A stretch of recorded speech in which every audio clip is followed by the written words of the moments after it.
Shtëpia e Big Brotherit ka një mënyrë të çuditshme për t'i zhveshur njerëzit. Jo rrobat, por bindjet, frikërat, gënjeshtrat që secili ja thot vetes. Alba e kuptoi këtë shumë vonë, pas javësh të tëra duke u përpjekur të ishte versioni i asaj që publiku priste, vajza e fortë, e dashura besnike e Limit, gruaja që duron. Por një mbrëmje gjithçka u thye.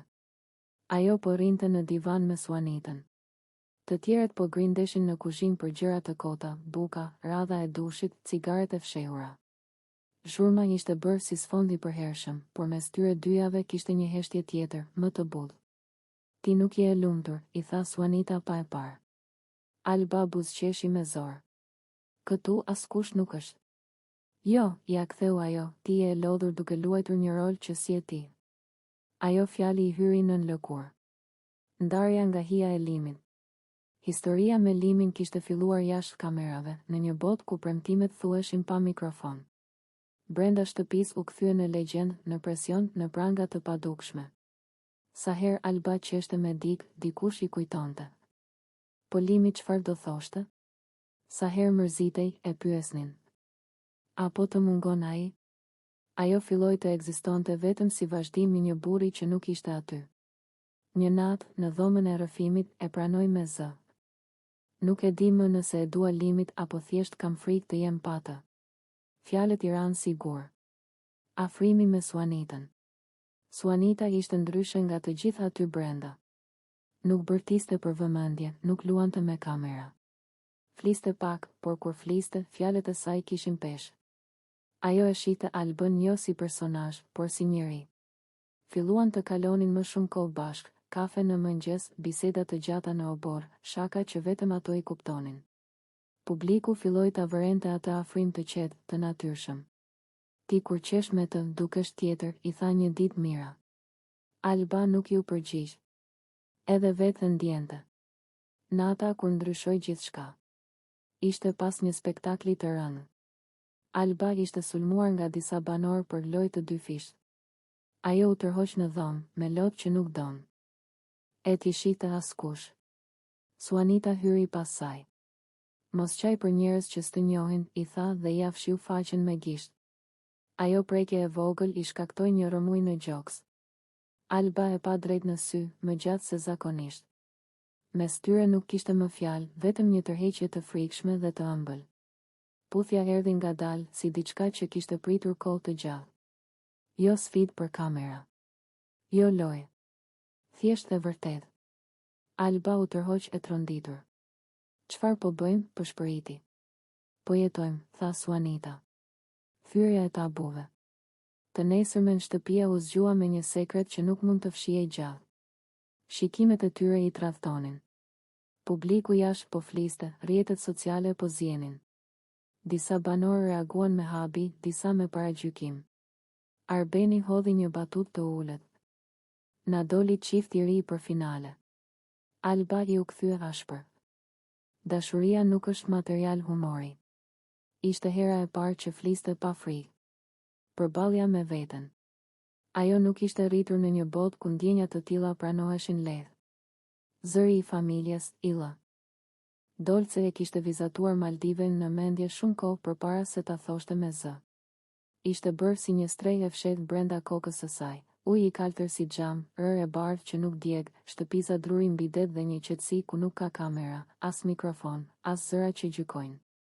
Një natë, teksa rinin në divanin e sallonit, ajo ju afrua Limit dhe i përshpëriti. Kur të dalim prej këtu, dua të zhdukemi diku larg. Vetëm unë dhe ti. Ai qeshi. Ku? Në hën? Jo. Në Maldive. Fjala mbeti pezull mes tyre si një premtim që kërkonte guxim. Ideja që u bë ëndër. Që nga ajo bisedë, Maldive u bë tema e tyre e fshehtë. Kur të tjerët flisnin për finale, për famë, për projekte televizive, ata flisnin për det, për mëngjese pa alarme, për net ku askush nuk i filmon. Unë do t'i pres biletat, i tha një ditë Limi. Dhurat prej meje. Dolce e pa me sytë që i shkëlqenin. Mos bëj shaka me gjëra të tilla. Unë me zi po pres me dal e me ik. Seriozisht e kam, ju përgjigj ai. 2 javë larg krejt dynjas. Ajo ndjeu një dridhje të ëmbël. Në atë shtëpi ku çdo gjë ishte lojë, për herë të parë diçka tingëllonte e vërtet. Hartat e imagjinatës. Netëve vonë, kur banorët e tjerë flinin, ata uleshin në obor dhe ndërtonin udhëtimin e tyre me fjalë. Do zgjohemi pa orë, thoshte Dolce. Do pim kafe me këmbët në ujë. Unë do të mësoj të notoj si njëri normal, ja kthente Limi me humor.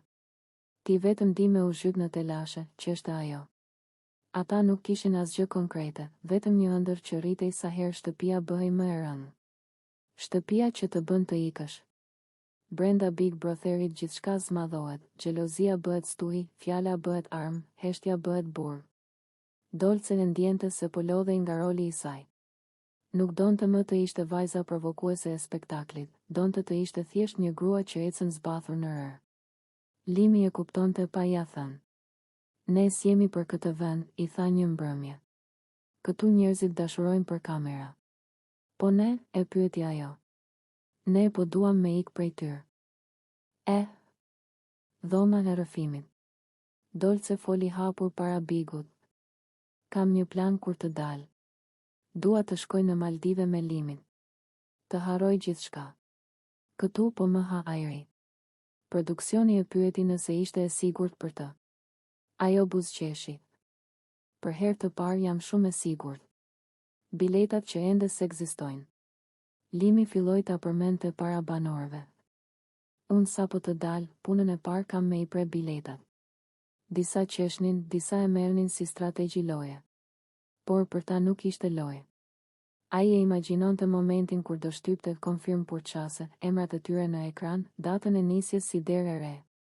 Frika e ëmbël e Dolces. Megjithatë, Dolce kishte edhe frikë.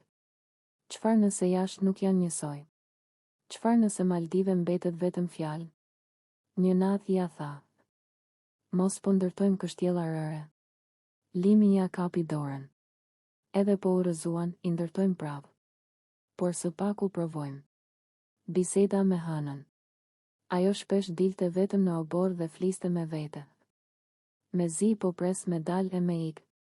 Me u zgju pa mikrofon, me ec pa ume. Biseda mes tyre. Pas dite, ajo e mori mënjan në obor. Klod, më fal. Nuk po më del prej mendjes. Ai qeshi lehtë, ende pak i zbeth. Mos u çmen. Aksident ishte. Po më duk sikur po vdisje para meje, tha ajo me sy të lagur. Klodi e pa gjallë. Në këtë shtëpi ne i bëjmë dramat më të mëdha se jeta. Jashtë kjo do ishte veç një histori për me qesh. Por Eliona nuk qeshte dot. Net pa gjumë. Ajo filloi të kishte frikë të flinte afër dikujt. Shtrihej në cep të krevatit, e ngrirë si statuj. Çdo lëvizje e trupit i dukej rrezik. Në dhomën e rrëfimit pranoi. Më ka kapur një ankth i çuditshëm. Po mendoj vetëm momentin kur smerte frym. S'dua me u bë arsye e dhimbjes së askujt. Produksioni e qetësoi, por mendja nuk bindet lehtë. Klodi flet hapur. Edhe Klodi vendosi të flas para kamerave. Nuk dua që Eliona të ndihet fajtore. Këto janë gjëra që ndodhin. Më shumë më friksoi ideja sa e brisht është fryma e njeriut. Fjalët e tij e zbutën atmosferën. Publiku jashtë filloi ta shite ngjarjen me më shumë njerëzi se sa sensacion. Misia pas frikës. Çuditërisht, aksidenti i afroi. Ata filluan të flisnin më shumë, të pinin kafe bashkë në mëngjes, të bënin shaka për gjurin vrasës, siç e quante lëndrimi. Por poshtë humorit rrinte një e vërtet, brenda asaj shtëpie, edhe gjërat më të vogla marrin për masa gjigante. Reflektimi i Elionës. Një mbrëmje ajo shkroi në ditarin e saj imagjinar. Mendova se këtu do luftoja me të tjerët, por po luftoj me veten. Një lëvizje në gjumë më tregoi sa lehtë mund të lëndojmë pa dashur. Ndoshta kjo lojë nuk është për të fituar, por për të mësuar sa njerëz jemi. Spektakli i së premtes. Moderatorja e riktheu temën live. Eliona, si e përjetove? Ajo mori frym thellë. E kuptova sa e rrezikshme është të harrojmë se përballë kemi njerëz, jo personazhe. Unë u tremba më shumë se Klodi. Klodi ja kapi dorën. Jemi mirë, tha. Edhe gjuri, edhe unë. Publiku qeshi, tensioni u shkri. Ora 2, por ndryshe. Javë më vonë, ora sërish shënoi 2 të natës. Të tre ishin prapë në të njëjtën dhomë. Por tani para se të flinin, Eliona tha me humor. Kush më afrohet, mban përgjegjësi personale. Lëndrimi qeshi. Vendosim tabela, zonë e rrezikshme. Klodi mbylli sytë i qetë. Frika ishte kthyer në kujtim, kujtimi në mësim. Çfarë mbeti nga ajo natë? Ngjarja u harrua nga titujt, por jo nga ata të tre. Ajo ua kujtoi se pas lojës, pas strategjive, pas famës, mbetet vetëm trupi i njeriut, i brisht dhe i vërtet. Dhe se ndonjëherë një aksident i vogël të mëson më shumë për jetën se çdo spektakël madhështor. Ora shënonte 02:13. Në shtëpinë e Big Brotherit nata nuk është kurrë plotësisht natë. Dritat e zbehta blu rrinë ndezur si sy që nuk mbyllen, kamerat lëvizin ngadalë, ndërsa banorët përpiqen të harrojnë se po shihen edhe kur marrin frymë. Klodin, Lëndrimin dhe Elionën i kishte zënë gjumi në dhomën e madhe. Ishte nga ato net kur lodhja e javës bie mbi trup si batanie e rëndë. Pas një spektakli të gjatë, me debate e nominime, askush nuk kishte fuqi as për të folur. Eliona ishte shtrirë në mes, paksa e mbledhur, me këmbët e përthyera. Klodi nga ana e djathtë, Lëndrimi majtas. Një pamje e zakonshme për publikun, shok loje që flen pranë njëri tjetrit pa menduar shumë. Por asgjë në atë shtëpi nuk është kurrë plotësisht e zakonshme. Lëvizja e gabuar. Në gjumë njeriu nuk është më banor, as personazh. Është thjesht trup. Eliona pa vetdije u kthye nga ana tjetër. Një lëvizje e vogël, instinktive. Gjuri i saj u përplas pa dashje pikërisht në vendin më të ndjeshëm të Klodit. Ai u drodh fort. Në fillim askush nuk kuptoi gjë. U dëgjua vetëm një rënkim i mbytur, si zë që kërkon të dalë por ngec në fyt. Uf! Pastaj heshtje. Klodi u përpoq të merrte frymë, por ajri nuk i bindej. Trupi i tij u mblodh përpara, duart ju kapën pas çarçafit. Syt ju hapën me frikë. Panik në errësirë. Lëndrimi u zgjua i pari. Çka ki bre, përshpëriti i hutuar. Klodi nuk fliste dot. Vetëm bënte me shenjë nga gjoksi, fytyra po i zverdhej. Eliona u ngrit e trembur, pa e ditur ende çfarë kishte ndodhur. O Zot, çfarë ka, tha ajo. Në dhomë u krijua kaos i heshtur. Kamerat u fokusuan menjëherë. Regjia ndezi dritat pak më fort. Klodi u përkul përpara, duke u përpjekur të merrte ajër me gulçe. Dhimbja e goditjes i kishte bllokuar frymëmarrjen për disa çaste, ato sekonda që duken si vite. Ndjenja e fajit. Eliona filloi të dridhej.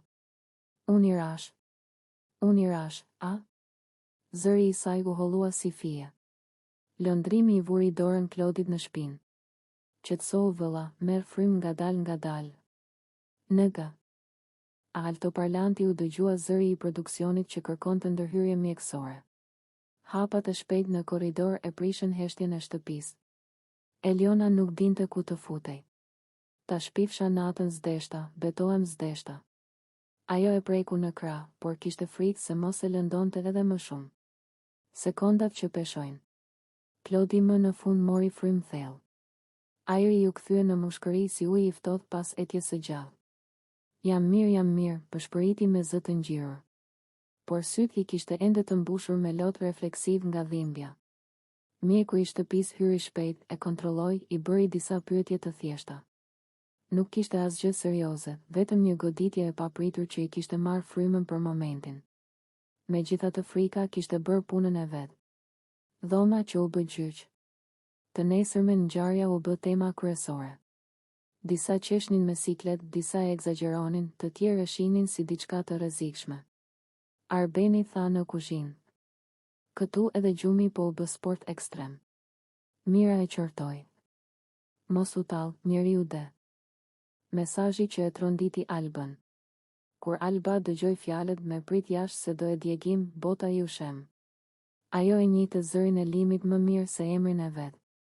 Nuk është e vërtetë, përsëriste. Por ishte. Dashuria e saj po bëhej spektakël. Dolce, vajza pa frikë. Dolce nuk ishte djallë, siç e quajtën më pas. Ishte thjesht një vajzë që luante pa rregulla, sepse jeta ja kishte mësuar se kush heziton, hum. Ajo e dinte se Limi kishte dik jashtë. Por brenda shtëpisë morali lakohej si plastelin. Ne jetojmë këtu, i tha një ditë atij. Jashtë është një botë tjetër. Ai nuk e kundërshtoi. Shpërthimi. E vërteta doli në spektakël. Produksioni transmetoi pamjet e fshehta. Shtëpia u bë gjyq. Banorët u ndanë në kampe. Limi u zverdh. Dolce mbajti kokën lart. Po, e putha, tha ajo. Dhe nuk pendohem. Publiku u lëriti. Emri i Albës u përmend si fantazm mbi ta. Rënja e herojt. Limi e kuptoi se kishte humbur më shumë se lojën. Kishte humbur historinë e tij. Në dhomën e rrëfimit foli me zë të thyer. Nuk jam krenar. U mora nga momenti. Por nuk jam njeri i keq. Fjalë të dobta përballë një puthjeje të fortë. Dolce dhe zjarri i premtuar. Ajo vazhdonte të sillej si mbretëresh e skandalit. Unë nuk i vjedh burrat, tha para kamerave. Ata vinë vetë. Por në netët e vona, edhe ajo mendonte për pasojat. Zjarri që kishte premtuar po i diqte duart. Dalja e Limit. Kur erdhi dita e eliminimit, ai e dinte se publiku nuk falte. Emri i tij u lexua. Para se të dilte, Dolce ju afrua në korridorin e errët. Mos haro çfarë të thash. Ai e pa gjatë. Ndoshta disa zjarre s'duhet të ndizen kurrë. Ajo buzëqeshi hidhur. Jashtë kamerave. Alba nuk e priti me lule. As me britma. Vetëm me një pyetje. A ja vleti?